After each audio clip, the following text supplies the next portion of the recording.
दोस्तों पहले ये वीडियो देखिए, इनकी बातों से तो इंटरनेट तो खिल जाता है।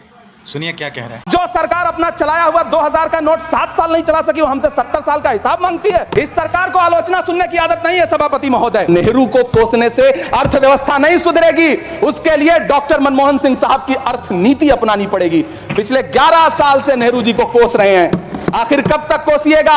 थोड़ा पंडित नेहरू जी के बारे में पढ़िए, तब पता चले कि पंडित नेहरू की शख्सियत का नाम है। खुद को धार्मिक कहने वाली सरकार भगवान श्री कृष्ण के प्रिय खाद्य पदार्थों दही और मक्खन तक पर जीएसटी लगाती है और बात करती है मध्यम वर्ग की हिमायती होने की। बच्चों की किताब और पेंसिल तक पर टैक्स लगाने वाले सरकार से मैं पूछना चाहता हूं कि आप मध्यम वर्ग का हितैषी बताते हैं खुद को, तो शर्म नहीं आती है? जिंदा रहते हुए जनता से हर चीज पर टैक्स वसूलने वाली यह सरकार कम से कम मरने पर तो लोगों को बख्श देती, लेकिन नहीं, वहां भी लूटना है। अंतिम संस्कार के सामान अगरबत्ती, धूप बत्ती, केवड़ा जल, चंदन पाउडर, जौ, बताशा, काला तिल, पंचरत्न, कपूर और कफन तक पर टैक्स लेने वाली यह सरकार किस मुंह से खुद को मध्यम वर्ग का हितैषी बताती है? सभापति महोदय, इस सरकार का बाजार और महंगाई पर कोई नियंत्रण नहीं रह गया है। चाहे देश में लहसुन 400 रुपए किलो बिक जाए, टमाटर 100 रुपए किलो बिक जाए, प्याज का दाम सुनकर आंखों में आंसू आ जाए, लेकिन वित्त मंत्री महोदया बजट में महंगाई का मां भी नहीं बोलती हैं। पिछले 2 साल अमृतकालीन बजट पेश किए गए और इस बार एक नई शब्दावली गढ़ी गई है, तुष्टीकरण बनाम संतुष्टीकरण का बजट। सभापति महोदय, सुनने में कितना अलंकारिक लगता है यह शब्द। सोच रहा हूं देश की वित्त मंत्री और प्रधानमंत्री जी से पूछूं कि आखिर किसकी संतुष्टि?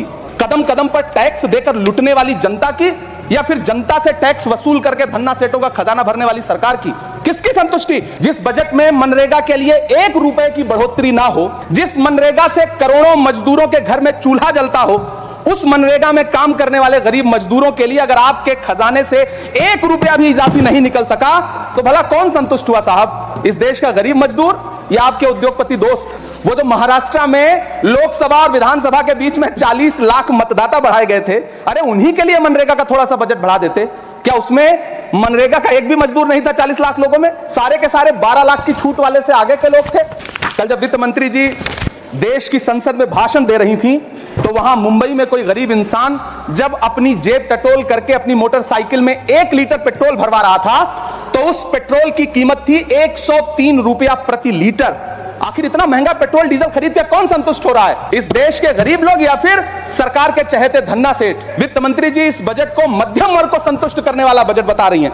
अरे मैडम, हम आप यहां पर बैठे रहते हैं और वहां बाहर इसी दिल्ली में 1 लीटर दूध, चाहे वो अमूल का हो या फिर मदर डेयरी का हो, उसकी कीमत 73 रुपए लीटर है। इतना महंगा बेच करके कौन संतुष्ट हो रहा है? गरीब जनता या आपके धन्ना सेठ दोस्त? सभापति महोदय, मैं तो वित्त मंत्री जी से पूछना चाहता हूं आपके माध्यम से कि शायद आपको पता ही नहीं है कि गृहस्थी चलाने वाली एक गृहिणी की मुश्किलें क्या क्या होती हैं। आपने कभी सोचा भी नहीं होगा कि जब वो किचन में सब्जी बनाने के लिए कड़ाई में तेल डालती है तो उसके साथ उसके आंसू भी गिरते हैं। सभापति महोदय, शायद उन्हें पता भी ना हो कि एक छोटी सी गाड़ी और एक छोटे से फ्लैट का ईएमआई भरने के बाद इस देश का एक गरीब इंसान जब अपने बच्चों की फीस भरने के बारे में सोचता है तो उसे कितनी खुशियों का गला घोंटना पड़ता है। शायद उनको पता भी नहीं है कि फसल बेच करके बिटिया की शादी का सपना सजाने वाला किसान जब अपनी फसल बर्बाद देखता है तो कितनी रातें सो भी नहीं पाता है। सभापति महोदय, शायद वो कभी इस पीड़ा को समझ ही नहीं पाएंगी कि परिवार के किसी एक सदस्य को कैंसर जैसी बीमारी हो जाए तो घर और जमीनें गिरवी रख उठती हैं, लेकिन इलाज नहीं हो पाता। इसी देश की संसद में कभी स्वर्गीय सुषमा स्वराज जी ने कहा था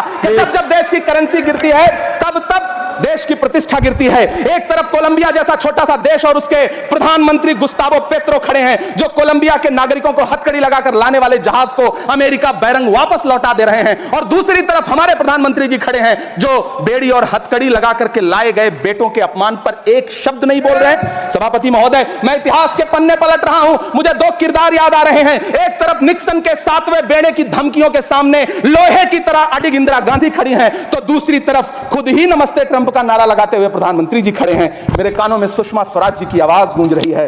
बहुत कम बोलने वाले डॉक्टर मनमोहन सिंह ने बहुत ज्यादा बोलने वाले प्रधानमंत्री जी को जब देश की बागडोर सौंपी थी तो $1.58 का था, आज 85 से 87 के बीच में झूल रहा है। इन दिनों रुपए की अहमियत गिरती है तो न तो देश की प्रतिष्ठा गिरती है, न प्रधानमंत्री की गरिमा।